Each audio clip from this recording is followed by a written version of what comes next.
اور تمام نوجوانان کو اللہ جل شانہ ہمت حوصلہ عطا فرمائے جو ان کی صلاحیت اس وقت اللہ کی نافرمانی میں،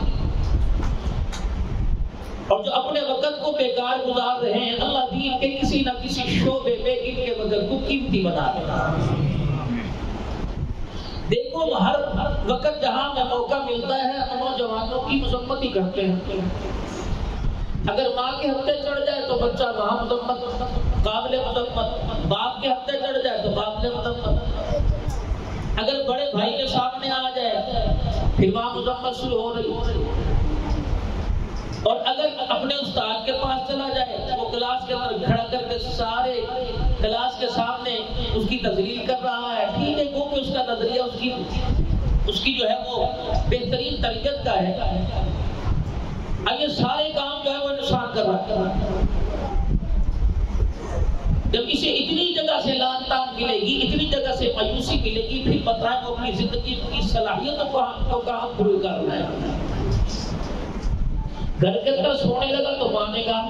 اگر آپ ہر وقت سوتا رہتا ہے، اگر وہ اٹھ گیا تو ماں کہتی ہے بڑے شکل دور کر، ہر وقت میرے سامنے رہتا ہے، اگر وہ باہر چلا گیا تو وہ کہتی ہے سارا دن باہر رہتا ہے، اگر وہ اندر گھر کے اندر بیٹھ گیا تو کہتی ہے باہر کیوں نہیں جاتا کام کرنے کو، کیا کرے بتاؤ۔ پھر آہستہ آہستہ آہستہ وہ دوسرے ہاتھوں میں جائے گا، ہماری اختیار کرے گا۔ اگر آپ لوگ ناراض نہ تو میں چھوٹی سی عرض کر کے جاؤں گا، باپ بیٹے کو مار رہا ہے اور کہہ رہا ہے تم انسان بننے کے قابل ہی نہیں، تو کہیں سے میرا بچہ لگتا ہے، تو کہیں سے میرا بچہ لگتا ہے، تو بچہ کہلانے کے قابل نہیں۔ اگر وہ بچہ ابے کی حالت کو دیکھ کے کہہ دے تو کہیں سے میرا ابا لگتا ہے، تیری شکل، تیری مونچھیں، تیری بناوٹ، تیرے کان بدا ہوا، کان کے اندر بالی، ہاتھ کے اندر 10 کا گٹھیاں، کڑے اور چھلے، اور یوں کر کے مونچھوں کی روڑی، اور گریبان بٹن کھلے ہوئے، بہن کے آگے، بیوی کے آگے، بچوں کے آگے، اور اللہ اوپر وہ اب بیٹے کی اصلاح کر رہا ہے کہ تو میرا پتر نہیں لگ رہا، اگر وہ انگلی اٹھا کے کہہ رہا تو میرا ابا نہیں لگتا، تو جانور لگ رہا ہے۔ بچے کو اپنے سامنے کھڑا کرنے کے قابل تو آپ نے بنایا، کوئی گالیاں حکومت کو، کوئی گالیاں معاشرے کو، کوئی گالیاں امریکہ کو، کوئی پھانسی گزرا، ٹھیک ہے ان کی مذمت کرنی چاہیے، لیکن میرے گھر کے اندر میری مرضی کے بغیر کوئی بلب نہیں جلا سکتا، بے حیائی میری مرضی کے بغیر کیسے آ سکتا؟ میرے گھر کے اندر میری مرضی کے بغیر پنکھا نہیں کوئی چلا سکتا، پھانسی میرے گھر کے اندر کہاں سے؟ ابا جان مجھے کہا کہ حقوق والدین، لیکن میں آج حقوق اولاد میں گفتگو کروں گا تھوڑی سی۔ رات کو اماں نے ساری گھر کی لائٹیں بند کر دی اور ابا جان نے بھی لائٹیں بند کر دی، اور بیٹوں کو کہہ رہے جلدی سو، 10 بجے سے 11 بجے، خبردار صبح جلدی سونا ہے، رات کو جلدی سونا، صبح اتنے بجے اٹھنا ہے، اور رات کو خود 4 بجے سو رہا ہے، صبح 12 بجے اٹھنا ہے، یہ تربیت ہو رہی ہے۔ سارے کاموں سے فارغ ہو کر امی نے بھی موبائل کا پیکج لگا لیا، ابو نے بھی لگا لیا، اور جو کمرے میں اندھیرے میں بند کر کے چادر کو پھینکنے پڑنے کے مدے لے کے دیکھے، اتنا سا بچہ گھور گھور کے دیکھ رہا ہے، اٹھ کے دیکھ رہا ہے، وہ کہہ رہا ہے میری امی نے کون سی چیز چھپا رکھی ہے، یہ کوئی بڑی نایاب چیز ہے جو میری ماں میرے سے چھپا کے کر رہی ہے، یہ بڑی کوئی قیمتی چیز ہے جو میرا ابا میرے سے چھپا کے کر رہا ہے۔ اب پڑھنے کی صلاحیت کا مادہ اس میں کم ہو گیا، اس چیز کو پکڑنے کور کرنے کا مادہ اس کے اندر زیادہ آ گیا، اور نتیجہ یہ نکلا صبح اٹھتے ہی ہمارا بچہ کلمہ نہیں پڑھتا، فکر نہیں مانتا، موبائل مانگتا۔ ہمارا بچہ نہ اذان کی آواز سے چپ ہوتا ہے، نہ ماں کی لوری سے چپ ہوتا ہے، نہ باپ کے بہلاوے سے، نہ ابا کی چیز دلوانے سے، اس کے ہاتھ کے اندر موبائل پکڑا تو چپ ہو جائے گا۔ تو اس کا مطلب ہے میاں اولاد کی تو بھی تربیت نہیں ہوئی، ابھی وہ کمانے کے قابل نہیں ہوا، چلنے کا، یہ پہلی تربیت کہاں سے آتی ہے؟ یہ پہلی تربیت جو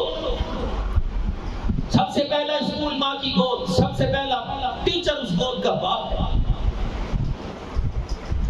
اس گود کے اندر ماں قرآن سنائے اور باپ حلال روزی گھر کے اندر لے کے آئے، پھر دیکھو ہر گھر کے اندر اللہ کے فضل سے آپ کو عبد القادر جیلانی رحمۃ اللہ علیہ چلتا نظر آئے گا۔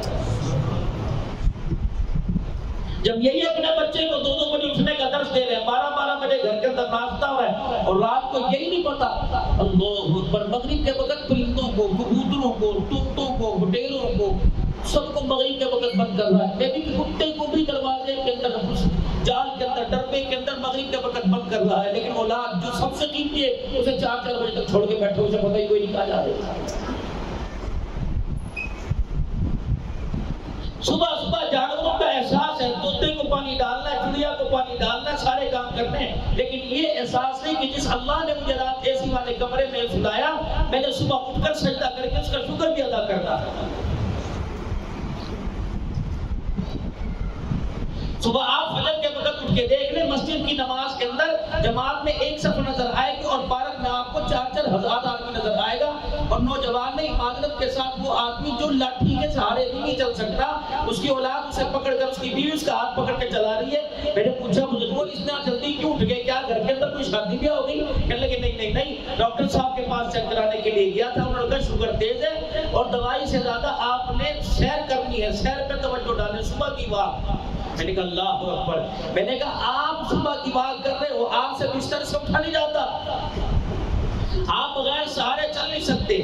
لیکن ڈاکٹر نے آپ کو 4 میل کا کہا، آپ 5 میل کی رپورٹ ڈاکٹر کو دے رہے ہو۔ جس اللہ نے صبح سے اٹھ کر آپ کے گھر کے دروازے کے سامنے اپنا گھر بنایا اور کہا میرے بندے یہاں آئے گا تیری شوگر ٹھیک ہو جائے گی، اور میرے گھر کے اندر آ کے سجدہ کرے گا تیری دنیا آخرت ٹھیک ہو جائے گی۔ ڈاکٹر کے کہنے پہ 5 میل جا رہا ہے، اللہ کے کہنے پہ تو خدا کے گھر کے اندر چل کے نہیں آ رہا۔ پھر ذمہ داری سے بتاؤ، اگر خدا پریشانیوں کے انبار آسمان سے زمین پر ڈال دے تو آپ کو مجھے اللہ کا شکر کرنے کی کوئی اجازت نہیں ہے۔